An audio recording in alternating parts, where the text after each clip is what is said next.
যাদের জন্ম মাসের 30 তারিখে তাদের ভবিষ্যৎ ব্যক্তিত্ব, কর্ম এবং স্বভাবের বৈশিষ্ট্য কী হতে পারে সে ব্যাপারে কিছু বিশেষ ধারণা দেওয়ার চেষ্টা করব। নমস্কার, ম্যাজিক নাম্বার থেকে আপনাদের সঙ্গে আমি বিজয়। 30 সংখ্যার জাতকেরা এদের সৃজনশীলতা থাকে, আত্মপ্রকাশ এবং সামাজিক প্রতিনিধিত্ব করার এদের ক্ষমতা থেকে থাকে। এই জাতককে সহজে কেউ এড়িয়ে চলতে পারে না বা দূরে সরিয়ে রাখতে পারে না, কারণ এদের আকর্ষণ ক্ষমতা এত শক্তিশালী থাকে যে আশেপাশে যারা থাকে সবাই এর প্রভাবে এসে যায় এবং একে ভালো না বেসে থাকতে পারে না।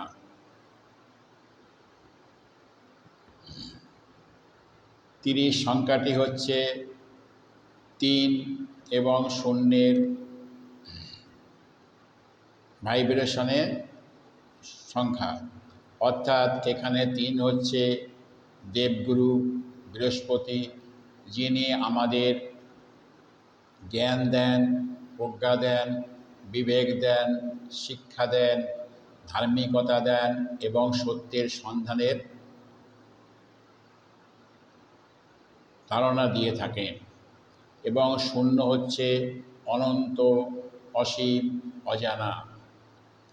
তাই এই জাতকের ক্ষেত্রে দেখা গেছে যে এদের একটা ধারণা হয় যে আমি যা কিছু হয়েছি বা আমি যা কিছু হব তার পেছনে কোনো একটা অজানা শক্তির হাত আছে।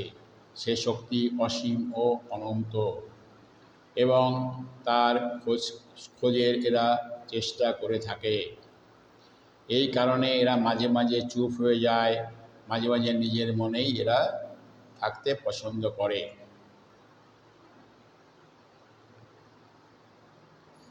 এরা রুটিনের ভিতর থাকতে পছন্দ করে না, কারণ শিক্ষাক্ষেত্রে দেখা গেছে যে শিক্ষার্থীদের একটা রুটিনের ভেতর তার অভিভাবকরা রেখে থাকেন, সেই মতোই তারা চলে। কিন্তু এদের ক্ষেত্রে দেখা গেছে যে এদের যদি খুব কঠোরভাবে রুটিনের ভেতর আটকিয়ে রাখার চেষ্টা করা হয় তাহলে এরা বিদ্রোহ করতে শুরু করবে এবং সব কিছু ছেড়ে ছুড়ে দিয়ে নতুনভাবে আবার নতুন কিছু করার চেষ্টা করবে। তাই এই জাতককে বেশি রুটিনে না রাখাই ভালো। একে ভালো করে বোঝাতে হবে, বুঝিয়ে শুনিয়ে তবেই একে চলতে হবে, কারণ এর ঈশ্বর প্রদত্ত একটি এমন ক্ষমতা আছে এবং এর যেহেতু উচ্চ বিলাসী হয়, তাই এরা নিজের ভবিষ্যৎ কীভাবে গড়ে নিতে হবে তা এরা ভালো করেই জানে। তাই অভিভাবকদের এদের ব্যাপারে একটু সতর্ক হলেই ভালো হয়।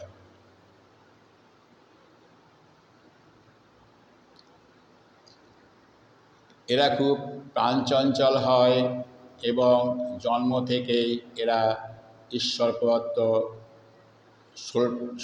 শৈল্পিক এক গুণ থাকে এবং কমনীয় স্পর্শ থাকে।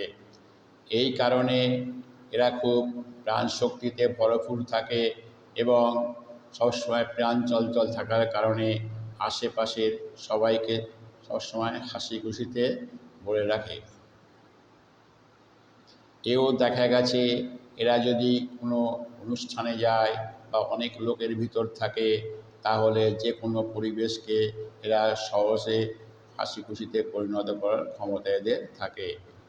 এই কারণে সবাই এদের খুব ভালোবাসে।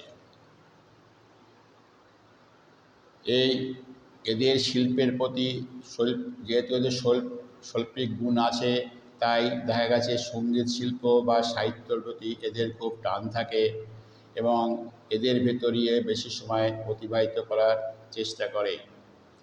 এমনও দেখা গেছে যে এ ব্যাপারে যদি এই সঙ্গীত নিয়ে বা সাহিত্য নিয়ে তারা এগিয়ে যায় তাহলে তাদের জীবনে অবশ্যই সাফল্য পাবেই। কর্মক্ষেত্রে এরা civil service, principal, secretary, diplomat, foreign service, auditor, এ সমস্ত কাজ ভালো, এ সমস্ত দিকে এরা ভালো রেজাল্ট করার ক্ষমতা রাখে বা কর্মজীবনে উন্নতি করার সম্ভাবনা এদের ভালো থাকে। এরা খুব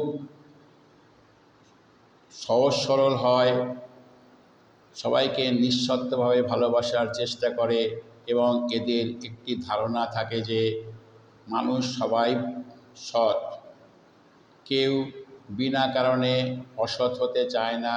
এই অসৎ হওয়ার পেছনে হয়তো কোনো কারণ থাকে। এই ধারণার কারণে এই জাতক বারে বারে ঠকে যায়, আবার আবার বিশ্বাস করে, আবার ঠকে। এর থেকে যদি সতর্ক না হয় তাহলে এদের জীবনে ভালোর থেকে মন্দটাই বেশি হওয়ার সম্ভাবনা থাকে। এরা খুব প্রেমী হয়ে থাকে, আশেপাশের লোককে, পরিবারের লোককে, এমনকি জীবনসঙ্গী এও দেখা গেছে বাড়ির পোষ্যকে এরা এমনভাবে ভালোবাসে, ভালোবাসা দিয়ে তাদের রাখে এবং সবসময় তাদের দিকে এর লক্ষ্য থাকে। কিন্তু এদের একটা খারাপ গুণ আছে, এরা খুব জেদি স্বভাবের হয়ে থাকে, সবসময় নিজের সংকল্পে অবিচল থাকে। কোনো কাজ যদি একবার করার সিদ্ধান্ত নিয়ে নেয় তাহলে দেখা গেছে যে সবাই যদি তাকে বোঝায়ও সে তখন বোঝে, কিন্তু যখন কাজটি সে করে তখন নিজের ডিসিশন মতনই কাজটি করে। এর জন্য দেখা গেছে যে এ অনেক সময় বড় বিপদে পড়ে যায়। এর আরেকটা দোষ আছে, এ যখন বিপদে পড়ে তখন সে পরিবারের সবাইকে জড়িয়ে ফেলে, ফলে পরিবারের সবাই এতে খুব বিব্রত বোধ করে এবং সমস্যায় পড়ে যায়। তাই এদেরকে ভালো করে এদের দিকে লক্ষ্য রাখা উচিত এবং এ ব্যাপারে অভিভাবকদের সতর্ক থাকা উচিত।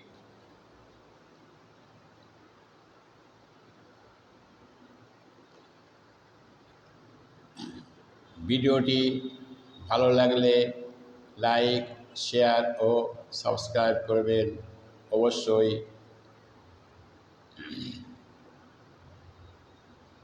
কমেন্ট করতে ভুলবেন না। ধন্যবাদ।